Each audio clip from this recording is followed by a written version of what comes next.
আসসালামু আলাইকুম প্রিয় দর্শক, দেশ এবং দেশের বাইরে হতে যে যেখান থেকে আমাকে দেখছেন অথবা শুনছেন, আশা করি আপনারা সবাই ভালো আছেন।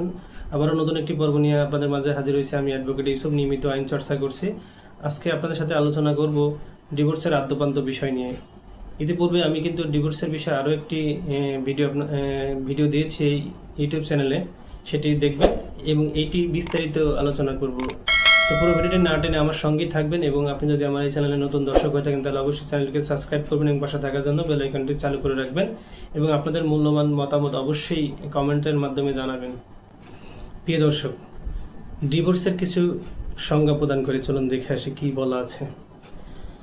ডিভোর্সের সম্পর্কে বলা হয়েছে যে বৈবাহিক সম্পর্কে আইনি প্রক্রিয়ার মাধ্যমে এই বিবাহ বিচ্ছেদ করা হয়। এখানে আরও বলা হয়েছে ডিভোর্স এমন একটি আইনি প্রক্রিয়া যার মাধ্যমে স্বামী স্ত্রী বৈবাহিক সম্পর্ক আনুষ্ঠানিকভাবে ও আইনগতভাবে বিচ্ছিন্ন করেন। এরই মাধ্যমে একজন আরেকজনকে স্বামী হিসেবে দাবি করতে পারবেন না। প্রিয় দর্শক, আমাদের বাংলাদেশে তিনটি মাধ্যমে তালাক দেওয়া যায়, তিনভাবে তালাক দেওয়া যায়। একটি হচ্ছে যে স্বামী কর্তৃক তালাক, দ্বিতীয় হচ্ছে স্ত্রী কর্তৃক তালাক, তৃতীয় হচ্ছে স্বামী স্ত্রী উভয় কর্তৃক তালাক, যেটাকে মিউচুয়াল ডিভোর্স বলা হয় আমাদের বাংলাদেশে।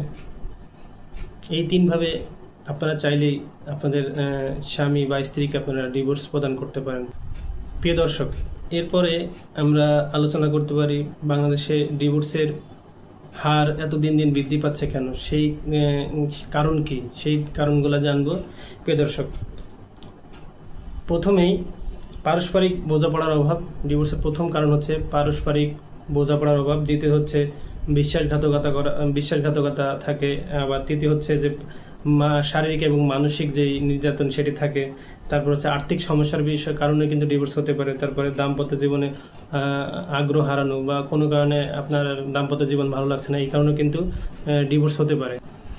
প্রিয় দর্শক, আমাদের বাংলাদেশে কিন্তু ডিভোর্সের কিছু আইনি দিক থাকে, যেমন হচ্ছে যেহেতু আমরা মুসলিম আইন অনুযায়ী কিন্তু আমাদের ডিভোর্স হবে।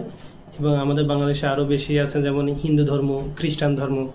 প্রত্যেকের ধর্ম থেকে কিন্তু আলাদাভাবে আলাদা প্রক্রিয়ার মাধ্যমে কিন্তু ডিভোর্সের যে কার্যক্রম আছে সেই কার্যক্রমটি করতে পারে, বা সেই সবাই ধর্মীয় রীতি মেনে বা কার্যক্রম অনুসরণ করেই কিন্তু ডিভোর্স প্রদান করে থাকেন। তেমনি আমরা আমাদের যেই মুসলিম পারিবারিক আইন আছে সেই পারিবারিক আইন অনুযায়ী কিন্তু আমরা আমাদের যেই ডিভোর্স কার্যক্রমটি পরিচালনা করি। এরপর প্রিয় দর্শক, এই ডিভোর্সের কারণে আমাদের সমাজে কি পরিমাণ সামাজিক প্রভাব পড়তে পারে সেই বিষয়টি হচ্ছে সন্তানের উপরে এই ডিভোর্সের প্রভাব পড়তে পারেন। তারপরে নারীদের সামাজিক ও আর্থিক যে মর্যাদা আছে সেটি ক্ষুণ্ণ হতে পারে। তারপরে আবার বলা আছে যে পারিবারিক আত্মীয় স্বজনের সাথে যে সম্পর্ক সেটি নষ্ট হয়ে যেতে পারে বা দূরত্ব বাড়তে পারে। তারপরে বলা আছে মানসিক চাপ ও হতাশা বেড়ে যেতে পারে।